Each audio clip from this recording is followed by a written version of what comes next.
আমরা আশা রাখি স্যার আমাদের দাবিটা মেনে নেবেন, কমিটি মেনে নেবেন এবং একটা বৈষম্যমুক্ত বাংলাদেশের দিকে তাদের এই পদক্ষেপটা প্রথম পদক্ষেপ হবে। আপনারা জানতে পেরেছেন যে আমরা 30 সেপ্টেম্বর আমরা শান্তিপূর্ণ পদযাত্রা করেছিলাম বাংলাদেশ অন্তর্বর্তীকালীন সরকারের প্রধান উপদেষ্টা ডক্টর মোহাম্মদ ইউনূস স্যারের সাথে সাক্ষাৎ করার জন্য। সেখানে আন্দোলনরত অবস্থায় আমাদেরকে আমাদের প্রধান উপদেষ্টা ভিতরে যাওয়ার জন্য অনুমতি প্রদান করে। আমরা সেখানে বসে দুইজন উপদেষ্টার সাথে মাননীয় উপদেষ্টা আসিফ মাহমুদ এবং যে নাহিদ ইসলাম, আমরা দুইজনের সাথে কথা বলেছি। আমাদের যে দাবি সম্পর্কে তারা বিস্তারিত জানতে চেয়েছেন, আমরা তাদেরকে জানিয়েছি। আমাদের মূল দাবি যেটি সেটা হলো যে আন্তর্জাতিক মানদণ্ড অনুযায়ী যৌক্তিকতার সাপেক্ষে বাংলাদেশের চাকরিতে আবেদনের বয়সসীমা ন্যূনতম 35 এবং শর্ত সাপেক্ষে উন্মুক্ত।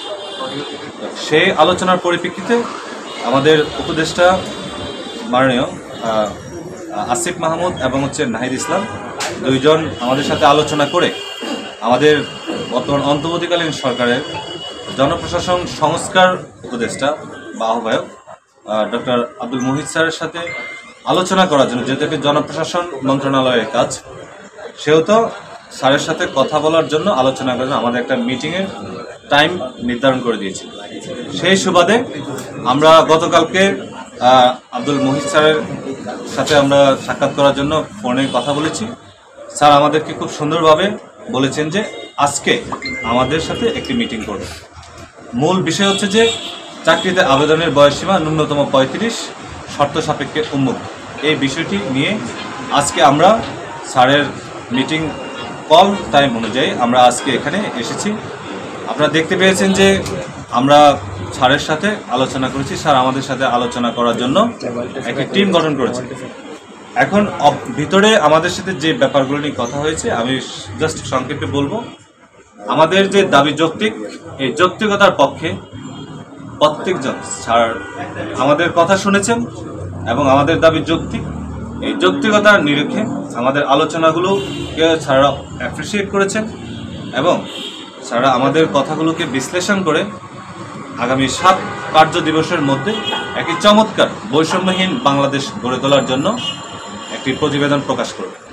বৈষম্যহীন বাংলাদেশ গড়ার ক্ষেত্রে যে যৌক্তিক দাবি নিয়ে তোমরা এসেছো, আমরা অবশ্যই একটি সুন্দর বাস্তবসম্মত একটি সমাধান দিব। আমরা স্যারকে দাবি জানিয়েছি, স্যার এমন একটি সুন্দরভাবে সমাধানের পথ বেছে নেবেন যাতে আন্দোলন মাঠে থেকে না যায়। আমরা যতটুকু আলোচনা করেছি আমাদের কাছে স্যার যতটুকু শুনেছেন আমরা সন্তুষ্ট, আমরা আশাবাদী একটি যৌক্তিক সমাধান হবে, আর সেটা ন্যূনতম 35 এবং বিভিন্ন সেক্টরে বিভিন্ন ক্ষেত্রে শর্ত সাপেক্ষে যে উন্মুক্ত সেই বিষয়ের পক্ষে দাবিটি যাবে। ব্যাপারটা হচ্ছে যে শিক্ষা ক্ষেত্রে, গবেষণা ক্ষেত্রে, চিকিৎসা ক্ষেত্রে বিভিন্ন সেক্টর আমাদের গবেষণা একটা রিপোর্ট আছে, স্মারকলিপি দিয়েছে, সেখানে বিস্তারিত আছে। আমাদের 12 জনের কমিটির একটা আন্দোলনের আমরা ডেট ঘোষণা করেছিলাম, যে ডেট ঘোষণার প্রেক্ষিতে আমরা আমাদের আন্দোলন ফলে এখানে আলোচনা টেবিলে আসছি। যদি আমরা 12 জন বাদে, যেহেতু আমরা 7 দিন আমাদের সময় দিয়েছে, 7 দিনের ভেতরে বা পরবর্তী সময়েও আমরা 12 জন বাদ দিয়ে যে কেউ তো এই আন্দোলনে ডাক দিতে পারে।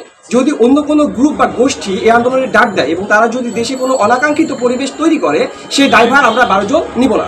কারণ আমরা নিজেদের মুখে কোনো আন্দোলনের ডেট ঘোষণা না করা পর্যন্ত অন্য কেউ যদি কোনো ডেট ঘোষণা করে এবং সেই ডেট ঘোষণা করে যদি দেশে কোনো অনাকাঙ্ক্ষিত পরিবেশ তৈরি করে, সেই দায়ভার আমাদের না।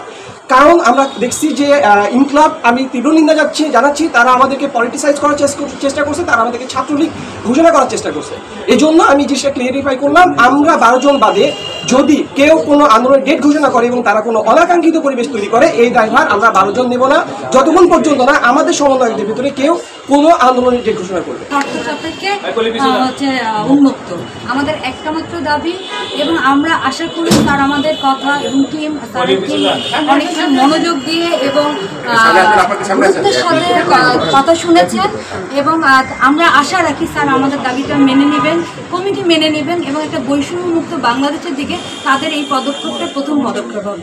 দেশগুলোতে বয়স বেশি আছে, কাজে বাড়ালে এটা সংকট সময়ের জন্যই করতে হবে, কারণ এটা তো 5 বছর পরে এটা আবার কমাইতে হবে, এটা অস্বাভাবিক ইয়ে হবে, সেটা হবে না।